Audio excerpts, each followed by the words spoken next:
All right, my beautiful souls. I am Priyanka and you are watching Motherhood Unfiltered क्योंकि life में editing नहीं हो सकती। Camera कहाँ है इसका? हाँ, यहाँ। क्योंकि लाइफ में एडिटिंग नहीं हो सकती तो why not keep our YouTube channel unedited too. I don't know आप में से किसने ये सुना है, बट मेरा ऐसा मानना है कि ऑलमोस्ट 99% विमेन ने ये सुना होगा। ओह, तुमने ऑपरेशन करा लिया? हाँ जी, सी सेक्शन जिन लड़कियों का होता है उनसे इसी तरह के सवाल पूछे जाते हैं, जैसे कि ये उनकी चॉइस हो। हालांकि आजकल ये एक चॉइस है और बहुत अच्छी बात है कि ये एक चॉइस है, क्योंकि हर औरत की बॉडी उसकी अपनी होती है। और अगर वो चाहती है कि किसी भी वजह से, डर की वजह से, किसी परेशानी की वजह से, किसी बीमारी की वजह से, किसी कंडीशन की वजह से, कॉम्प्लिकेशन की वजह से, तो उसके पास ये चॉइस होनी ज़रूरी है। क्योंकि ये मैटर नहीं करता कि बच्चा आप इस दुनिया में कैसे ला रहे हैं, ये मैटर करता है कि क्या आप उसकी देखभाल करने के लिए सेफ़ हैं, क्या वो बच्चा सेफ़ रहेगा। और ट्रस्ट मी, जो भी यहाँ माएँ हैं वो अच्छी तरह से जानती होंगी कि सिर्फ बच्चे को पैदा करना ही एक माँ का फ़र्ज़ नहीं होता। वो तो सबसे स्टार्टिंग का काम होता है। आसान नहीं कहूँगी, पर स्टार्टिंग का काम होता है। मातृत्व तो उसके बाद शुरू होता है। तो हाँ, मेरी प्रेगनेंसी बहुत ही अनकॉम्प्लिकेटेड रहेगी, मैं कहूँगी। Although I was in my late 30s, तो डॉक्टर्स काफ़ी ज़्यादा सतर्क थे हर वक्त। मेरी शुगर वॉच करते थे, मेरा बीपी वॉच करते थे। और हाँ, इस वजह से काफ़ी स्ट्रेस रहता था कि कहीं कुछ होए ना। लेकिन इस तरह की कोई कॉम्प्लिकेशन मुझे हुई नहीं। जो मेरी एग्जिस्टिंग कंडीशन है, जो कि डिलेड प्रेशर अर्टिकेरिया है, वो कंटिन्यूसली बनी रही, जिसके लिए मैं कोई दवाइयाँ नहीं ले पाई। लेकिन उसके अलावा सब कुछ बहुत स्मूथली चलता रहा, ग्रेसफुली चलता रहा। मैं रोज़ वर्कआउट भी किया करती थी, योगा भी किया करती थी। और वो दिन आया कि मेरी डिलीवरी नॉर्मली ही होने वाली थी, नेचुरली कहूँगी मैं, नॉर्मल सब कुछ होता है, नेचुरली होने वाली थी। हालांकि ऐसा हुआ नहीं। 18 घंटे लेबर पेन में रहने के बावजूद मेरी बेबी का जो हेड था वो कहीं ऐसी जगह जहाँ का अटक गया जहाँ से वो नहीं निकाल पा रही थी। और अल्टीमेटली डॉक्टर ने कहा कि अब हम और वेट नहीं कर सकते, there is no point in pushing any more and you will have to go through C section. मुझसे पूछा भी नहीं गया था, मेरे पेरेंट्स को सिर्फ बताया गया था। एंड मैं तो एक अलग ही ट्रांस स्टेट में चली गई थी। इतना पेन बर्दाश्त करने के बाद मुझे कोई फ़र्क ही नहीं पड़ रहा था। मुझे बस इतना पता था, suddenly I started moving and I was in this theatre full of people, full of lights, and I was in so much pain that everything was blurry. All of a sudden मेरी doctor ने मंत्र पढ़ने शुरू करे और मैं क्या देखती हूँ कि मेरे नीचे का जो पोर्शन है, शरीर से नीचे नीचे का जो पोर्शन है वो नम होने लगा है। और उसके बाद में मुझसे बातें शुरू करी जाने लगी हैं। बहुत सारे लोग मेरे आसपास हैं। कुछ फ़ील हो रहा था कि बॉडी के अंदर हो रहा है, कोई खींच रहा है, कोई सिकोड़ रहा है, कुछ खट खट खट खट खट चल रहा है, लेकिन कुछ पता नहीं चल रहा था कि क्या हो रहा है। सिर्फ एक, जिसे बोलते हैं ना, नमनेस सी थी कि बस मैं अधमरी सी वहाँ पर लेटी हुई थी और सोच रही थी कि ये क्या हो रहा है। हालांकि मेरे को काफ़ी रिलीफ भी था कि मुझे पेन ख़त्म हो गया है। तो डॉक्टर्स बहुत अच्छे थे, उन्होंने मुझसे बातें करना शुरू किया। मुझसे पूछा कि कैसे गाने सुनती हो। मुझे नहीं पता था कि वो मेरा दिल बहला रहे हैं, मुझे लगा वो सच में मेरी लाइफ में इंटरेस्टेड है, इसलिए मुझसे बातें कर रहे हैं। तो मैंने उनसे कहा कि आप लोग प्लीज़ मेरा फ़ोन ले आओ, और मैंने एक प्लेलिस्ट बनाई हुई है मेरी बेबी के लिए, या मेरे बेबी के लिए। उस वक्त तो पता नहीं था कि क्या होने वाला है। तो मैंने वो जो प्लेलिस्ट बनाई हुई है वो हम सुन लेते हैं अगर आप लोग अलाउ करोगे तो। और उन्होंने कहा कि बिल्कुल, क्यों नहीं। और उन्होंने बजा दिया मेरी प्लेलिस्ट का पहला गाना। गैस करिए कौन सा था? अकेली न बाज़ार जाया करो, नज़र लग जाएगी। और डॉक्टर्स वगैरह सब हंसने लग गए, बोले तुम ऐसे गाने सुनाने वाली हो अपने बच्चे को? मैंने कहा हाँ, मतलब मेरा बच्चा बहुत सुंदर दिखने वाला है और मुझे टेंशन रहेगी कि वो अकेले निकल रहा है, उसको नज़र लग जाएगी, और स्पेशली अगर वो लड़की हुई तो। And this is how we started talking. I started telling them about my work, about my friends, about my plans with the baby and everything.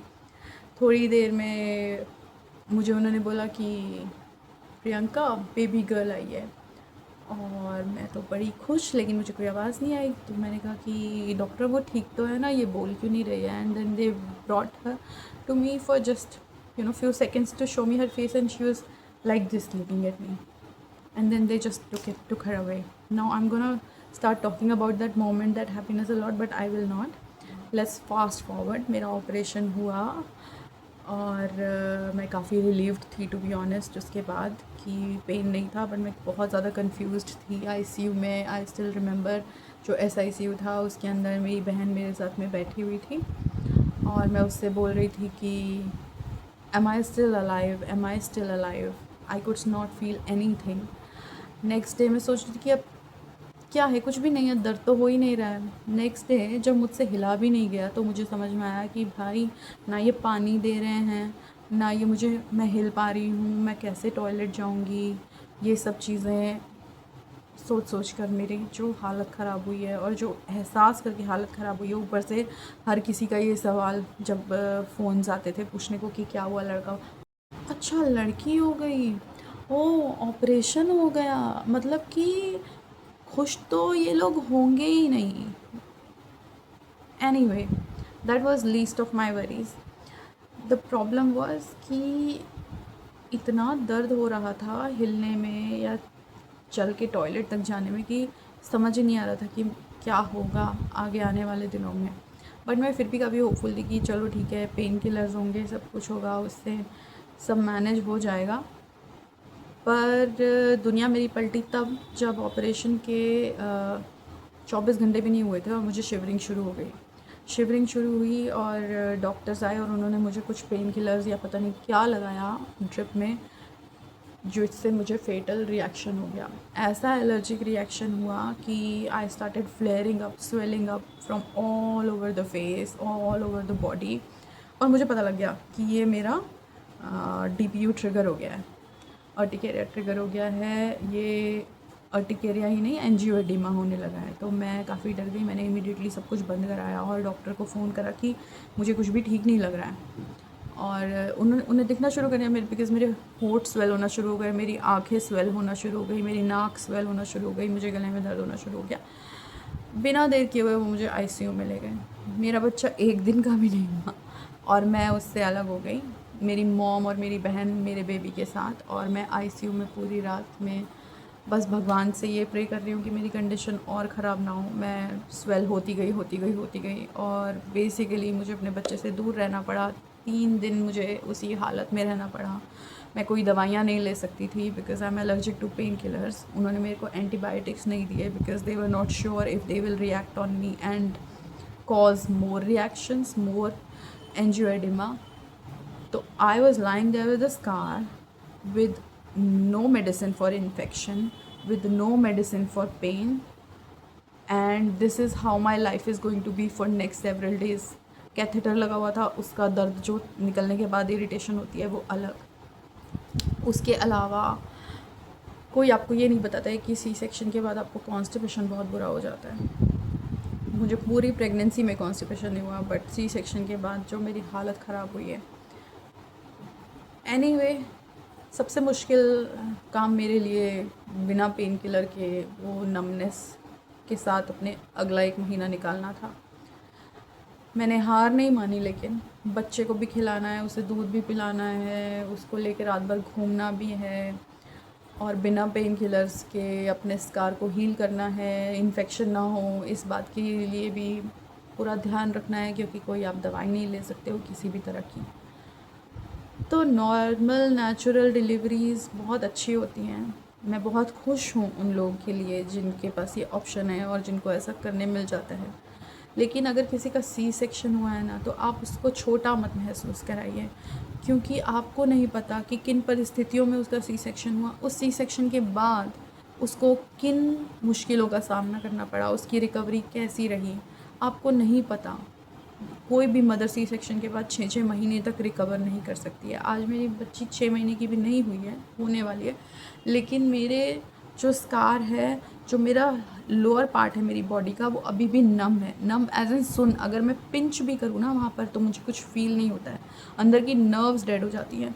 एक तो ऑलरेडी आपकी बॉडी फिजिकली बहुत अलग लगने लग जाती है, ऊपर से internally there are so many wounds, and plus आप उस औरत को सपोर्ट करने की जगह, उसका ध्यान रखने की जगह आकर उसे बातें सुनाते हैं कि उसने कुछ आसान काम कर लिया है। तो पहली बात तो औरत होते हुए आपको दूसरी औरत के साथ ऐसा नहीं करना चाहिए, एम्पैथी रखनी चाहिए। दूसरा, अगर कोई आदमी भी आपके सामने कर रहा है तो प्लीज़ आप उन्हें समझाइए कि ये उनकी जगह ही नहीं है कुछ भी बोलने की। और तीसरा, कोई दर्द में हो, तकलीफ़ में हो, सी सेक्शन हो या नेचुरल हो, प्लीज़ उसका सपोर्ट करिए। उसकी आप औरतें, आप जानती हैं कि हर डिलीवरी, हर प्रेगनेंसी अलग होती है, हर सिम्टम अलग होता है, किसी के साथ कुछ भी हो सकता है। एक नया जन्म होता है लिटरली बच्चे के साथ माँ का। तो आप तो कम से कम उस बात की हमदर्दी रखिए, एक औरत होते हुए दूसरी औरत का साथ दीजिए। तो ये थी मेरी सी सेक्शन स्टोरी। मैंने अपना बेबी का बर्थ ऐसा कभी इमेजिन नहीं किया था। आप भी मुझे बताइए कि आपकी सी सेक्शन स्टोरी कैसी थी। और मैंने ये पूरा वीडियो टेढ़ा मेढ़ा उल्टा सीधा बना दिया है, सीधी नहीं बैठी हूँ मैं, बेवकूफ़ जो हूँ मैं। बट एनीवे, आप भी मुझे बताइए कि आपकी सी सेक्शन स्टोरी कैसी थी, और क्या नया था, क्या अनोखा था, कुछ फ़नी था। मैंने ये सब बातों में ये तो बताया ही नहीं कि मैंने सब नर्सेस का काफ़ी मजाक उड़ाया है। हॉस्पिटल बहुत अच्छा था, डॉक्टर्स बहुत अच्छे थे, तो I think I got the best care. I had my family, my mom, my dad, my sisters who supported me. I don't think I could have done it without them. But yeah, this is what it is. There are so many things that you don't know, that you only get to know when you are into that situation. I'm sure you also have a unique story. Please share with me. मुझे मेरे साथ share करिए, मुझे बताइए, यहाँ पर share करिए। क्या पता किसी की कोई क्या मदद हो जाए, क्या पता मेरी स्टोरी से किसी को क्या मदद मिल जाए। और हमेशा ऐसा होता नहीं है कि जो आप चाहो वही हो, लेकिन हमें प्रे करना चाहिए कि सब अच्छा हो, और अंत में सब अच्छा हो ही जाता है। तो मिलती हूँ मैं आपसे अपने अगले वीडियो में। बाय। और हाँ, प्लीज़ अगर ये आपको वीडियो अच्छा लगा हो तो लाइक करिए, शेयर करिए, सब्सक्राइब करिए, मुझे फॉलो करिए, और ज़्यादा से ज़्यादा लोगों को बताइए। अपने थॉट्स कमेंट्स में ज़रूर लिखिए, अच्छे अच्छे कमेंट्स करिए। दुख भरे होंगे, बुरे मत करिए, मतलब गाली वाली मत देना मुझे, बुरे मत करिए, लेकिन दुख भी हो तो शेयर करिए। I will always be there with you.